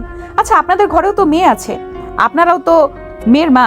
একবার ভাবুন তো, যদি আজকে আপনাদের মেয়ের সাথে এমন কিছু হতো, তখন কি পারতেন নিজেদের মেয়েকে দোষারোপ করতে? যেটা নিজের মেয়ের বেলা সহ্য করতে পারবেন না, সেটা পরের মেয়ের বেলাতেও পারবেন না। আর সবচেয়ে বড় কথা হলো, আপনারা নিজেরাও কিন্তু মেয়ে হয়ে আরেকটা মেয়ের সাথে এমন করবেন না। এই সময়টায় তার পাশে থাকুন, নিজেদের নারী সত্তার অপমান করবেন না। কথাগুলো বলে নদী চলে যেতে থাকে। তখনই ওকে পেছন থেকে দীপা কাকে ডাকে আর বলে, এই শোনো। জি বলুন। আই এম সরি, আমরা তোমাকে অনেক খারাপ কথা বলেছি বিনা কারণে। তুমি আজকে আমাদের ধারণা বদলে দিয়েছো। আসলে দোষটা আমাদেরও না, দোষটা এই সমাজের। এই সমাজে থাকতে থাকতে আমাদের চিন্তা ভাবনাও এই সমাজের আর 5টা মানুষের মতো হয়ে গেছে। আমাদের মনেও এই ধারণা জন্মে গেছে যে ধর্ষণ হলে দোষটা সেই ধর্ষিতা মেয়েটার। আজকে বুঝলাম এতদিন কতটা ভুল করেছি। তুমি আমাদের ভুল ভেঙে দিয়েছো। এখন থেকে এমন কিছু হলে আমরা সেই মেয়েটার পাশে দাঁড়াবো, তাকে ভরসা জোগাবো, তার শক্তি হব। তোমার সাথে যে ব্যবহার করেছি তার জন্য সরি, পারলে আমাদের ক্ষমা করে দিও। আপনারা আমার গুরুজন, আপনারা প্লিজ আমার কাছে ক্ষমা চাইবেন না। এতে করে আমি নিজেই নিজের কাছে ছোট হয়ে যাব। আপনারা যে আপনাদের ভুল বুঝতে পেরেছেন, এতেই আমি খুশি। আমার কাজ ছিল আপনাদের ভুলটা আপনাদের দেখিয়ে দেওয়া, আমি দিয়েছি। বয়সে ছোট হলেও আমি আপনাদের অনেক কথা বলেছি। আমার কোনো কথায় যদি আপনারা কষ্ট পেয়ে থাকেন, তার জন্য আই এম সরি। তুমি যা করেছো একদম ঠিক কাজ করেছো। এভাবেই সবার ধারণা একদিন বদলে দিও। তোমার পাশেই আমরা আছি। ওনাদের কথা শুনে নদী খুব খুশি হয়। রুমে এসে ও বাথরুমে যায় একটু মুখ ধুতে। বের হয়ে এসে ও দেখে দিতি ওর বিছানায় বসে আছে। দিদিকে শুয়ে থাকতে দেখে নদীর রাগ হয়, তবুও ও কড়া ভাষায় কিছু বলে না, শুধু বলে, এ কি, আপনি এখানে কি করছেন? কেন, আমি কি এই রুমে আসতে পারি না নাকি বারণ আছে? আর কে বারণ করবে? তুমি তুমি আমায় বারণ করার কে? হ্যাঁ, না না, আসতে পারবেন না কেন? আপনার ভাইয়ের রুম তো আপনি আসবেন, সেখানে তো আমার বারণ করার কিছু নেই। ভাই মানে? ভাই মানে ভাই, দেখো ওনার মা তো তোমার খালামণি হয়, সেই হিসেবে উনি তোমার খালাতো ভাই হয়। আর বয়সে হয়তো তুমি ওনার ছোট হও, সেই হিসেবে উনি তোমার ভাই হয়। এখন তুমি তোমার ভাইয়ের রুমে আসতেই পারো, তাতে আমার কোনো সমস্যা নেই। আর কি বললে যেন, আমি বারণ করার কে? তো শোনো, আমি হলাম মিস্টার হৃদয় চৌধুরীর স্ত্রী, এই বাড়ির বউ। এই ঘরটা যতটা ওনার ততটাই আমার, তাই আমার রুমে কে আসবে কে আসবে না সেটার ডিসিশনও আমিই নেব। এই সময় একদম ভাই ভাই করবে না, বুঝতে? ও আমার ভাই না, বুঝতে? আচ্ছা যাও, তোমার কথাই মানলাম, ও আমার খালাতো ভাই। তো তোমার সুবিধার জন্য বলি, খালাতো ভাই মানে কাজিন। এর সাথে বিয়ে হয়, ইসলামে এটা জায়েজ আছে। তা হয়, তবে বউ সহ কাজিন ম্যারেজটা কেমন একটা দেখায় না? হ্যাঁ, তা তো অবশ্যই। ও আমাকে বিয়ে করবে, আমাদের বিয়ে হবে, তবে তার আগে ও তোমাকে ডিভোর্স দেবে। ও আমার হবে, ওকে আমি নিজের করবই, তোমাকে ওর জীবন থেকে সরাবই, অ্যান্ড ইটস মাই প্রমিস। ওর যদি তোমাকে বিয়ে করারই হতো, বা তোমাকে যদি ও ভালোই বেসে থাকতো, তাহলে আমাকে বিয়ে করতো না। আর কি বললে, ডিভোর্স দেবে ও আমায়? তেমনটা হলে ওই দিন তোমার ঘর থেকে ওইভাবে বের করে দিত না। তাই ওকে পাওয়ার আশা ছেড়ে দাও। এত সহজে হার মানের মেয়ে আমি না, ওকে আমি নিজের করে ছাড়বো। ও তোমাকে ডিভোর্স দিয়ে আমাকে বিয়ে করবে, করতেই হবে। All the best. এই তোমাদের বিয়েতে আমাকে দাওয়াত দিও প্লিজ। অবশ্যই, তুমি হবে আমাদের বিয়ের চিফ গেস্ট। আচ্ছা ঠিক আছে, এখন যাও এখান থেকে। আর হ্যাঁ, একটা কথা বলি তোমায়, এরপর থেকে রুমে আসলে নক করে তারপর আসবে। আর এসে এমন বিছানায় শোবে না, এটা আমাদের পার্সোনাল বেড, তাই এরপর থেকে এটা একটু মাথায় রেখো। এইভাবে যখন তখন চলে এসো না। আসবো, আমার যখন ইচ্ছা হবে আমি আসবো। আচ্ছা এসো, তবে হ্যাঁ, যদি এসে দেখো আমি আরো রোম্যান্স করছি, তখন আবার বলো না কিন্তু যে তোমাকে আগে থেকে সাবধান করিনি আমি। নাও এখন যাও, আমার আর তোমার সাথে গেজাতে ভালো লাগছে না। যদি না চাই?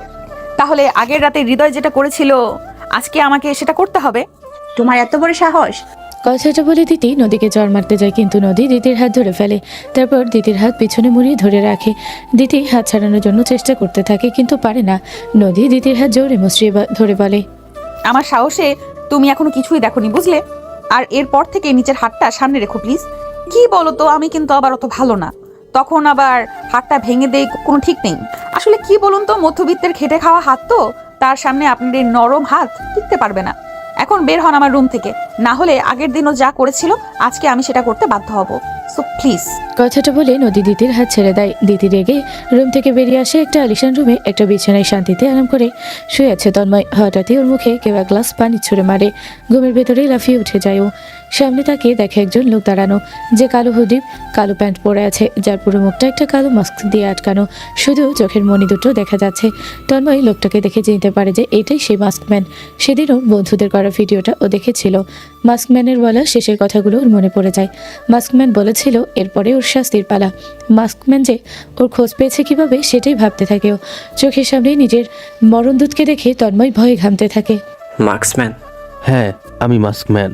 আপনি আমার কাছে কেন এসেছেন? চলে যান এখান থেকে। কেন এসেছি জানো না? তোমাকে তোমার প্রাপ্য শাস্তি দিতে এসেছি। তুমি তো ওই ছেলেগুলোর লিডার, ওরা শাস্তি পেয়েছে আর তুমি পাবে না, তাহা কি করে হয় বলো?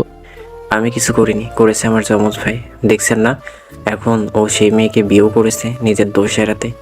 শাস্তি দেওয়ার হলে গিয়ে ওকে দিন। তুমি তো লুকিয়েছিলে, সেই তোমাকে এত কষ্টে খুঁজে বের করেছি। তোমার কি মনে হয় আমি জানি না যে রেপিস্ট তোমার ভাই না, বরং তুমি রেপিস্ট না হলে কি তোমার এত কষ্টে খুঁজে বের করতাম আমি? আমাকে ছেড়ে দাও, আমাকে যেতে দাও প্লিজ। আমি ভুল করেছি, আমি আমার ভুলের জন্য ক্ষমা চাইছি। প্লিজ তাও আমাকে ছেড়ে দিন। ছেড়ে দেওয়ার হলে কি এত কষ্ট করে খুঁজে বের করতাম নাকি? তুই ওদের লিডার ছিলি তাই না? ওরা যে শাস্তি পেয়েছে তুই তার ডাবল শাস্তি পাবি। তোকে আমার হাত থেকে কেউ বাঁচাতে পারবে না। কথাটা বলে মাস্কম্যান নিজের কোমর থেকে বেল্ট খুলে তন্ময়কে মারতে থাকে। তন্ময় ব্যথায় ছটফট করতে থাকে। আমাকে ছেড়ে দিন প্লিজ, আমাকে যেতে দিন দয়া করে। আমি ভালো হয়ে যাব, আর কখনো এমন কিছু করবো না। মাস্কম্যান ওর কথার কোনো উত্তর দেয় না। ও নিজের পকেট থেকে ছোট একটা কৌটো বের করে। কৌটায় থাকা ঝালার লবণের মিক্সার ও তন্ময়ের কাটা জায়গাগুলোতে দিতে থাকে। তন্ময় ব্যথায় কষ্টে ছটফট করতে থাকে, তবু মাস্কম্যান থামে না। ও নিজের কাজ করতেই থাকে। একসময় কি মনে করে যেন ও থেমে যায়। তারপর তন্ময় ওর মুখে একটা রুমাল চেপে ধরে। তন্ময় সাথে সাথে অজ্ঞান হয়ে যায়। মাস্কম্যান তন্ময়ের হাতে ব্লেড দিয়ে গভীরভাবে ক্ষত করে লিখে আই অ্যাম এ রেপিস্ট সেটা লিখে একটা ছবি তুলে ও তন্ময়ের ফেসবুক আইডিতে পোস্ট করে দেয়। ফেসবুকের ভিতরে থাকায় নদীর সাথে সাথে ছবিটা দেখতে পায়। ওর বিশ্বাসই হতে চায় না এটা। পিকটা দেখে ও বারবার হৃদয়ের নাম্বারে কল করতে থাকে, কিন্তু হৃদয়ের ফোন বন্ধ পারে। হৃদয়ের জন্য ওর চিন্তা হতে থাকে। কেন এমন চিন্তা হতে থাকে নদী সেটা বুঝতে পারে না। ও বারবার হৃদয়কে কল করতে থাকে, কিন্তু প্রতিবারই ফোন বন্ধ বলে। নদী চিন্তায় ঘরের এপাশ থেকে ওপাশ পাইচারি করতে থাকে। চিন্তায় আর ঘরে টিকতে না পেরে ও নিচে নামে। সিঁড়ি দিয়ে নামার সময় নদী দেখে দরজা দিয়ে হৃদয় আসছে। ওর শরীরে অনেক মারের দাগ, মুখে লাল লাল দাগ হয়ে গেছে। নদী এক দৌড়ে নিচে নেমে হৃদয়ের সামনে গিয়ে দাঁড়ায়। হৃদয়ের এমন অবস্থা দেখে ওর চোখে পানি চলে আসে। আপনি ঠিক আছেন? এত ক্ষত কেন আপনার শরীরে? কি হয়েছে আপনার? আমার কিছু হয়নি, আমি একদম ঠিক আছি। তুমি ভুল মানুষকে আমি ভেবেছো। গেটের কাছ থেকে একটা পুরুষের কণ্ঠ শুনে নদী গেটের দিকে তাকায়। তাকিয়ে দেখে সেখানে হৃদয়ের মতো দেখতে আরও একজন দাঁড়িয়ে আছে। দুইজন হৃদয়কে দেখে ও ভূত দেখার মতো চমকে যায়। ও আমতা আমতা করে বলে, ভূত? একটা আপনি আর একটা আপনার ভূত। আপনি দুইটা আপনি। আমি ভুল দেখছি, আমি পাগল হয়ে গেছি। তুমি মোটেও পাগল হওনি, তুমি ঠিকই দেখছো। আমি হৃদয়, আর তোমার সামনে আহত অবস্থায় যে দাঁড়িয়ে আছে সে হচ্ছে আমার যমজ ভাই তন্ময়। আপনি হৃদয়ে তন্ময়? আপনার যমজ ভাইও আছে? হ্যাঁ আছে, আর সে সশরীরে তোমার সামনে দাঁড়িয়ে আছে। নদী জানতো না হৃদয়ের যমজ আরেকটা ভাই আছে, তাই তন্ময়কে আর হৃদয়কে একসাথে দেখে ও ভয় পেয়ে গিয়েছিল। নদী তো জানে ওর ধর্ষকের সাথে ওর বিয়ে হয়েছে, আর ইন্টারনেটে ওর ধর্ষকের মারের ভিডিও আর হাতে আই এম এ রেপিস্ট লেখা দেখে ও ভাবে সেটা হৃদয়। তাই এবার দৌড়ে হৃদয়ের সামনে গিয়ে ব্যাকুল কণ্ঠে বলে, আপনি ঠিক আছেন? ও কি আপনাকে অনেক বেশি মেরেছে? আপনার হাত তো কেটে দিয়েছে, দেখি কাটা স্থান দেখান আমাকে। কি দিয়ে কেটেছে? ব্লেড দিয়ে কাটলে তো ইনফেকশন হয়ে যাবে। এখানে তো অ্যান্টিসেপটিক লাগাতে হবে। আপনি কিছু বলছেন না কেন? ওখানে অ্যান্টিসেপটিক লাগিয়েছেন? নদীকে হৃদয়ের জন্য এত উতলা হতে দেখে হৃদয়ের খুব ভালো লাগে। ও এইভাবেই একইভাবে নদীকে দেখতে থাকে। নিজের জন্য নদীর এত কেয়ার দেখে ও খুব খুশি হয় আর মুচকি হাসতে থাকে। ওকে হাসতে দেখে নদী বলে, এ কি আপনি হাসছেন কেন? আমি কি কোনো জোক শুনিয়েছি যে আপনি হাসছেন? সব ব্যাপারে মজা করাটা কিন্তু ঠিক না। হাতটা দেখান, আমার চিন্তা হচ্ছে। তুমি তো ফাসকায় মেরি জান। মানেটা আমি তোমার রুমে গিয়ে বোঝাবো। এখন আগে আমার একটা প্রশ্নের উত্তর দাও। কি? তোমার আমার জন্য চিন্তা হচ্ছে? না মানে হ্যাঁ হচ্ছে তো। কেন হচ্ছে? তুমি তো বলেছিলে আমার শাস্তি হলে তুমি খুশি হবে। তাহলে আমার হাত কেটেছে কিনা, ব্যথা করছে কিনা, এসব নিয়ে তুমি এত উতলা কেন? দেখুন, আমি ওটা শুধু কথার কথা বলেছি। আমি চাই, সত্যিই চাই আপনার শাস্তি হোক, তবে সেটা আইনি উপায়ে। কেউ মেরে আপনার শরীরে ক্ষত বিক্ষত করুক, আপনার গায়ে লবণ মরিচ মাখাক, সেটা আমি চাই না। তাহলে সেদিন যে বললে তুমি চাও এসব, তার সাথে তোমার রেপিস্টের হাত কেটে আই অ্যাম এ রেপিস্ট লেখা থাকুক, সেটাও চাও? বললাম না, আমি ওটা জাস্ট কথার কথা বলেছি। মন থেকে এমন শাস্তি আমি চাই না। এতটাও নির্দয় নই আমি। ও আচ্ছা, তা তুমি তো আমাকে ঘৃণা করো। তাহলে আমার কষ্টে ব্যথায় তোমার কি? আমার ব্যথা লেগেছে কিনা তার জন্য এত কনসার্ন কেন তুমি? ওই যে বললাম আমি নির্দয় নই। একজন মানুষ হিসাবে আরেকজন মানুষের উপর এমন মারধর হয়েছে, সেটা দেখলে খারাপ লাগছিল, তাই জিজ্ঞেস করছিলাম। উতলা ফুতলা কিছু না। আমার ভেতরে বিবেক মনুষ্যত্ব বোধ আছে, তাই এতটা চিন্তা করছিলাম। কিন্তু আমি আগেও আপনাকে ঘৃণা করতাম, এখনো ঘৃণা করি। হ্যাঁ, তা তো বোঝা হয়ে গেছে তোমার আচরণে। তবে তোমার একটু ভুল হচ্ছে। মাস্ক ম্যান আমাকে নয়, তোমার রেপিস্টকে মেরেছে। মেরে হাতে আবার আই অ্যাম এ রেপিস্টও লিখে দিয়েছে। হ্যাঁ, তো আমার রেপিস্ট তো আপনি, তাই না? না, তোমার রেপিস্ট আমি না। ওই যে তোমার সামনে দাঁড়িয়ে আছে আমার যমজ ভাই, ও তোমার রেপিস্ট তন্ময়। এসব আপনি কি বলছেন? হ্যাঁ, আমি ঠিকই বলছি। তোমার সাথে অন্যায় ও করেছে, আমি না। কিন্তু আমি তো জানতাম আমার বিয়ে হয়েছে আমার রেপিস্টের সাথে। হ্যাঁ, ওর সাথে তোমার বিয়ে হওয়ার কথা ছিল, কিন্তু বিয়ের আগের দিন রাতে ও পালিয়ে গেছিল। অনেক খুঁজেও ওকে পাইনি, তাই আমার সাথে তোমার বিয়ে হয়। ও আর আমি যেহেতু যমজ, তাই তোমরা কেউ বুঝতে পারোনি। ওর আর আমার শরীরে শুধু একটাই পার্থক্য আছে, ওর ঘাড়ে একটা তিল আছে যেটা আমার ঘাড়ে নেই। খুব খেয়াল না করলে সেটা কারো চোখে পড়বে না। আর তুমি বা তোমার বাসার কেউ তো আর জানতো না আমরা দুই ভাই। তোমার রেপিস্টের একটা যমজ ভাই আছে, তাই তোমাকে কে বিয়ে করেছে আমি না তন্ময়, সেটা তোমরা বুঝতে পারোনি। তোমার জীবনটা নষ্ট হয়নি নদী, কোনো বাজে ছেলের সাথে তোমার বিয়ে হয়নি, তোমার বিয়ে হয়েছে আমার সাথে, হৃদয় চৌধুরীর সাথে, যে একজন সৎ মানুষ, যার কোনো ব্যাড রেকর্ডস তো নেই, উল্টে কখনো কোনো গার্লফ্রেন্ডও ছিল না। তুমি কোনো বাজে ছেলের পাল্লায় পড়নি, একজন সঠিক মানুষই তোমার জীবনে এসেছে। আমার মাথা তালগোল পাকিয়ে যাচ্ছে। তার মানে যে আমাকে ধর্ষণ করেছে সে আপনি না?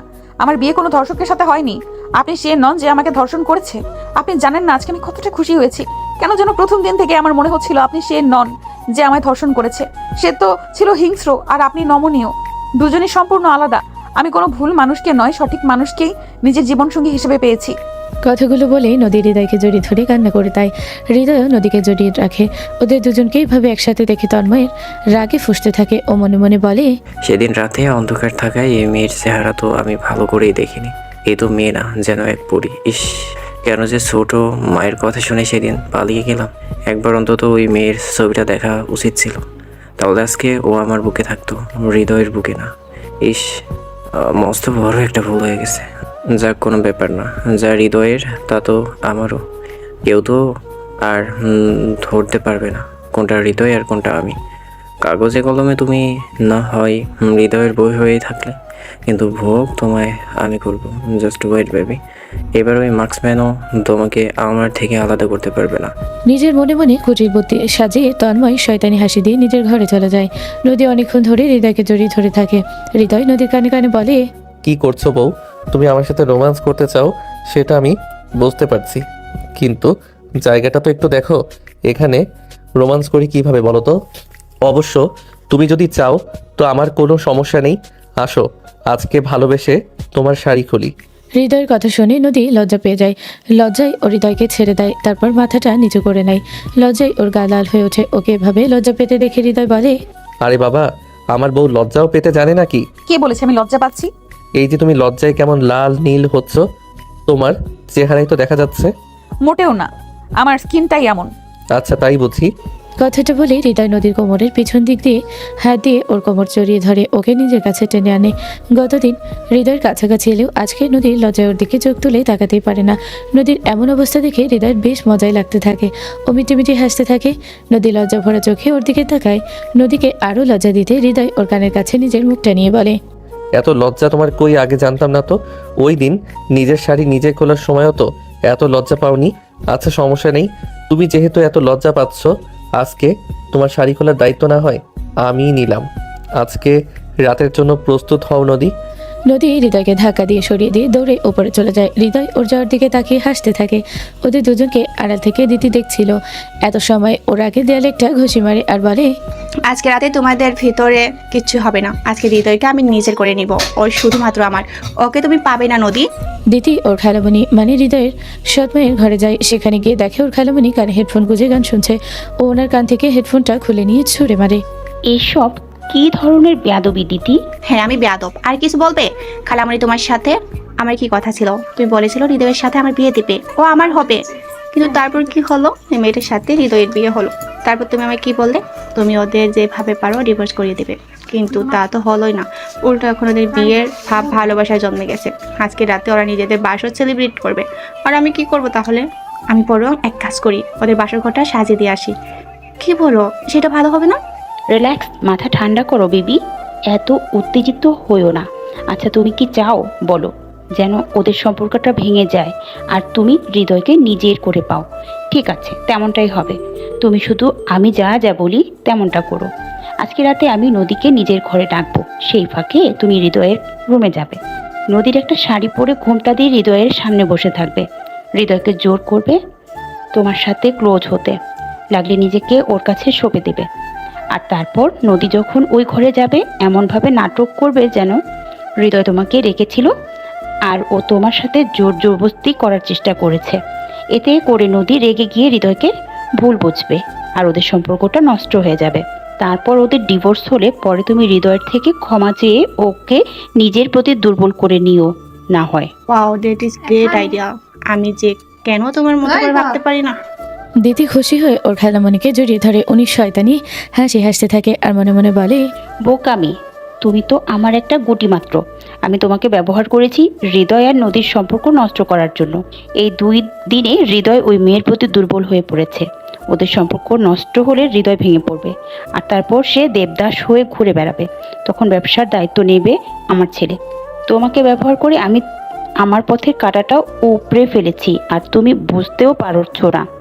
তারপর ও তোমাকে বিয়ে করলো কি করলো না সেটা আমার দেখার বিষয় না।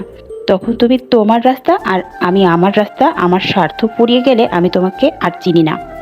রাতে দিতেই ওর খালামণির কথা মতো নদীর একটা শাড়ি পরে হৃদয়ের ঘরে যায়। ও জানালার সামনে গিয়ে দাঁড়িয়ে থাকে। হৃদয় ঘরে এসে দিদিকে নদীর শাড়ি পরা অবস্থায় দেখে মনে করে ওটা নদী। ও পিছন থেকে এসে দিদিকে জড়িয়ে ধরে ওর ঘাড়ে নিজের মুখ রেখে বলে, এতদিন আমি এই দিনটারই অপেক্ষায় ছিলাম। আমি চাইতাম তুমি নিজে এসে আমার কাছে ধরা দাও। ধরা তো আমি আরো আগে দিয়েছি, তুমি তো এতদিন আমাকে আপন করে নেওনি। তুমি তো আমার নদী নও, কে তুমি? হৃদয় এক ঝটকায় দিদিকে নিজের থেকে আলাদা করে দেয়। তারপর দিদির মুখ থেকে ঘোমটা সরিয়ে ও অবাক হয়ে যায়। ও অবাক কণ্ঠে বলে, এ কি দিদি, তুমি এখানে? তুমি এখন এই ঘরে কি করছো?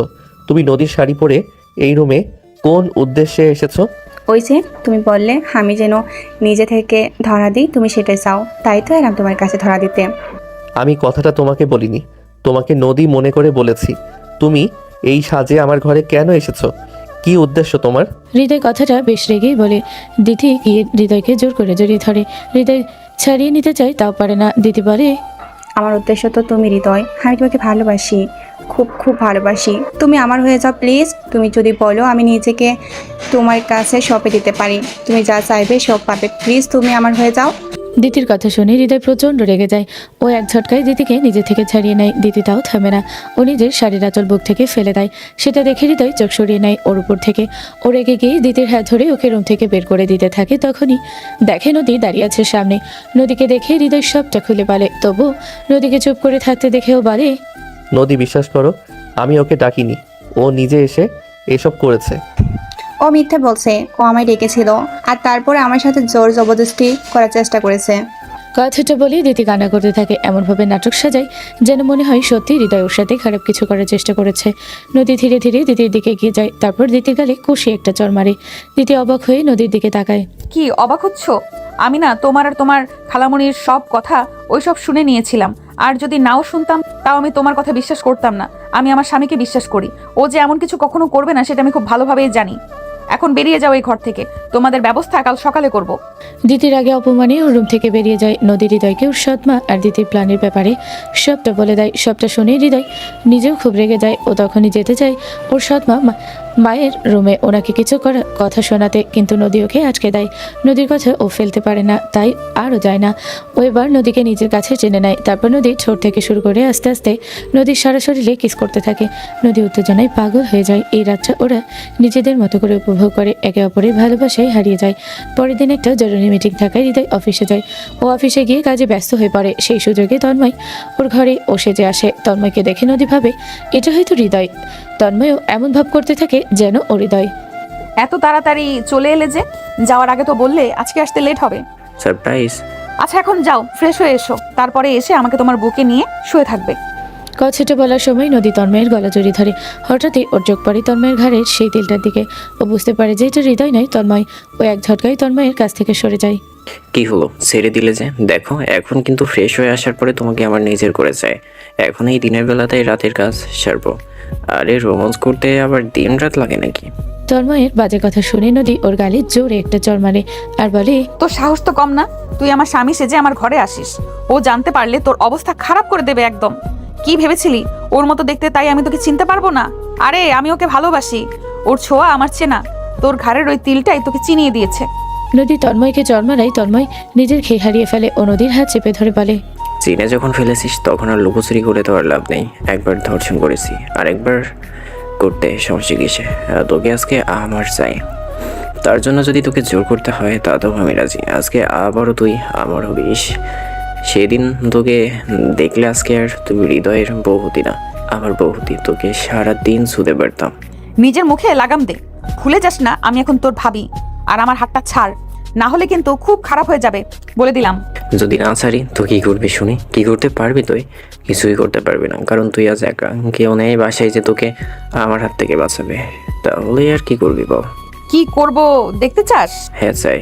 নদী নিজের অন্য হাত দিয়ে তন্ময়কে আরও একটা চড় মারে আর এবার চড়ে তন্ময় একটু রেগে যায়, অন্যদিকে ধাক্কা দিয়ে বিছানায় ফেলে দেয়। তারপর জোর করে ওর বুক থেকে শাড়ির আঁচল সরাতে থাকে। নদী বাধা দিতে থাকে কিন্তু তন্ময় এর পুরুষালী শক্তির সাথেও পেরে ওঠে না। নদী কান্না করতে শুরু করে। তন্ময় নদীর শরীরে হাত দিতে যাবে, তার আগেই একটা লাথি খেয়ে তন্ময় ছিটকে নিচে পড়ে যায়। ও তাকিয়ে দেখে হৃদয় দাঁড়িয়ে আছে।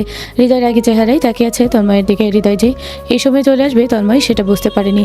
হৃদয়কে দেখেও প্রচুর ভয় পেতে থাকে। হৃদয় ওকে ফ্লোর থেকে তুলে এনে মারতে থাকে, ওর পেটে জোরে জোরে ঘুষি মারতে থাকে আর রেগে বলে, তোর সাহস হলো কিভাবে আমার নদীর দিকে বাজে নজর দেওয়ার, ওকে ছুতে চেষ্টা করার, ওর শরীরে বাজে নজর বোলানোর সাহস কে দিয়েছে তোকে?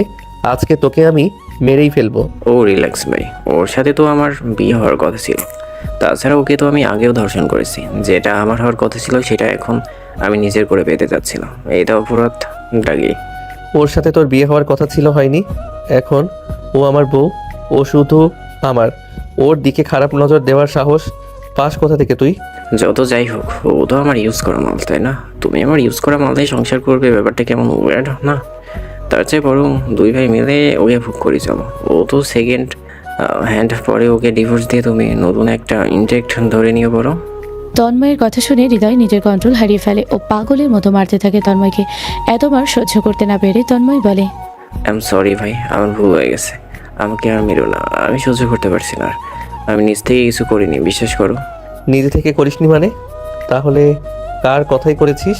মায়ের কথাই। উনি আমাকে প্রথম বলেছিলেন বিয়ে থেকে পালিয়ে যেতে, ইভেন পালাতে সাহায্য ও করেছিল। এইবার ফেরত আসার পরে নদীর সৌন্দর্য দেখে আমি তাল হারিয়ে ফেলি। মাকে সবটা জানানোর পরে উনি বলেছে আজকে অফিসে তোমার জরুরি মিটিং আছে, তুমি বাসায় আসতে অনেক লেট করবে। তাই আমি যেন তুমি সেজে ওর কাছে আসি আর ওকে আবারও ধর্ষণ করি। হৃদয় এবারে আর ওর সৎমাকে ক্ষমা করে না। ও পুলিশে কল করে ওর ভাই আর ওর সৎমায়ের নামে কেস করে। তন্ময়ের ভুল বুঝতে পেরে নদীর কাছে ক্ষমা চায়। ও ওর সৎমায়ের বিরুদ্ধে সাক্ষী দেয়। ব্যবসার সব দায়িত্ব শেষমেশ হৃদয় সামলায়। একদিন আলমারির একটা ড্রয়ারে নদী সেই মাস্কম্যানের মতো দেখতে একটা মাস্ক পায়। ও বুঝতে পারে সেই মাস্কম্যান আর কেউ না, সেই হৃদয়। ও ওই মাস্ক আবার সেই ড্রয়ারে রেখে দেয়। ও নিজে যে সবটা জানে সেটা হৃদয়কে ও বুঝতে দেয় না। হাসি খুশিভাবে ওরা দুজনেই জীবন কাটাতে থাকে। সমাপ্ত।